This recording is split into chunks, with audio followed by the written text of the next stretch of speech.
কি ভারতের পিছনে লাগবেন না? দেখেন, যখন মুক্তিযুদ্ধ হয়েছিল তখনও ভারত আমাদের হেল্প করেছিল। আর এখন একটু ভারত মুইত্যা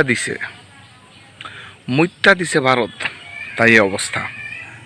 বুঝতে পারছেন? এখন বুঝতে পারছেন যে প্রধানমন্ত্রী শেখ হাসিনা কেন ভারতের সাথে তো লেয়াজু রাখতো? বুঝতে পারছেন?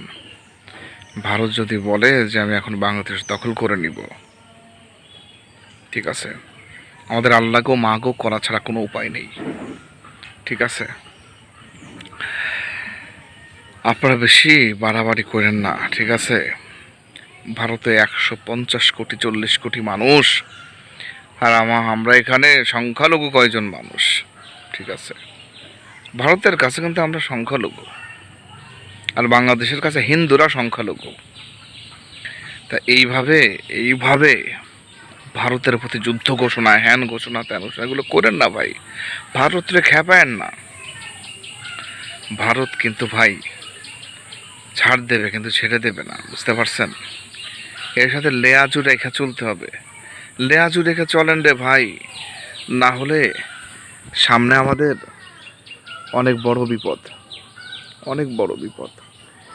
এদেরকে খেপানো জ্বালানো, ঠিক আছে? বুঝতে পারছো?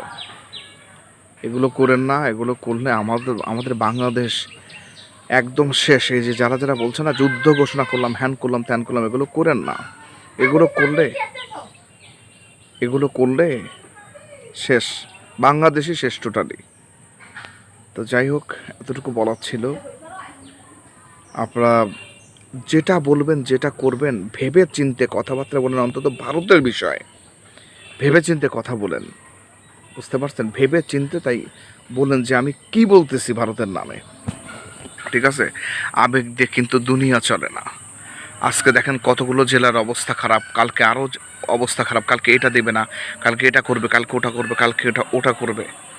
ঠিক আছে, বাংলাদেশের সবাইকে বলছি, সব জেলার মানুষকে বলছি, ঠিক আছে, ভারতকে নাড়ানাড়ি করেন না ভাই। ঠিক আছে, হিন্দু, মুসলিম, বৌদ্ধ, খ্রিস্টান সবাইকে বলছি, যারা বাংলাদেশে বাস করে, বাংলাদেশের নাগরিক, সবাইকে বলছি, ভারত ভারত তার যে ক্ষমতা আছে বাংলাদেশের, মানে এক আঙ্গুলের মাথার এক চিমটি ক্ষমতাও বাংলাদেশের নাই।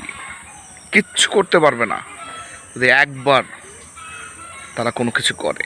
ঠিক আছে, যাই হোক, সবার কাছে আমার অকুল আবেদন, ভারতকে বজায় রেখে, হাতে রেখে, ঠান্ডা মস্তিষ্কে ভেবে চিন্তে কথা বলেন, ভেবে চিন্তে কাজ করেন, যাতে আমরা বাংলাদেশে বাঁচতে পারি, বাংলাদেশের মানুষ বাঁচতে পারে।